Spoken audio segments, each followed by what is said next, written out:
షాకులు, జలకులు, ట్విస్టులు, దెబ్బ మీద దెబ్బ ఆగు. ప్రతి సీను క్లైమాక్స్ లా ఉంటది. ఇది కదా మ్యాచ్ అంటే, ఇది కదా పీకేఎల్ అంటే. ఇలా ఉండాలి మ్యాచ్. ఏదైనా ఒక చిన్న తప్పు, సచిన్ తన్వర్ చేసిన చిన్న తప్పు వల్ల పుణేరి పల్టన్స్ మ్యాచ్ ఓడిపోవాల్సి వచ్చింది. ముందుగా టాస్ విషయానికి వస్తే ఢిల్లీ టాస్ గెలిచి కోర్టు తీసుకుంది. ఫస్ట్ 10 మినిట్స్ పెద్దగా స్కోర్ తేడా ఏమీ లేదు. 8-8 ఈచ్. ఇద్దరు హోరాహోరీగా వచ్చారు. కానీ ఫస్ట్ హాఫ్ మూసేసరికి 17-13 తో ఢిల్లీ 5 పాయింట్స్ లీడ్ లో వెళ్ళింది. సెకండ్ హాఫ్ లో first starting 10 minutes Puneri Paltans ఢిల్లీని ఆల్అౌట్ చేసి లీడ్ లోకి వెళ్ళింది.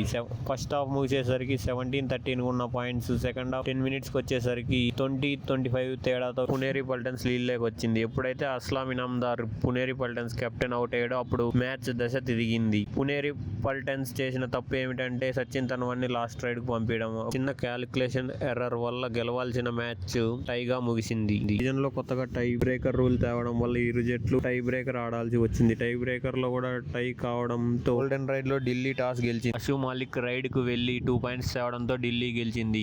ఈ మ్యాచ్ లో టాప్ రైడర్ వచ్చేసి Ashu Malik with 10 raid points and top defender వచ్చేసి Fazal Akhtar with 5 tackle points.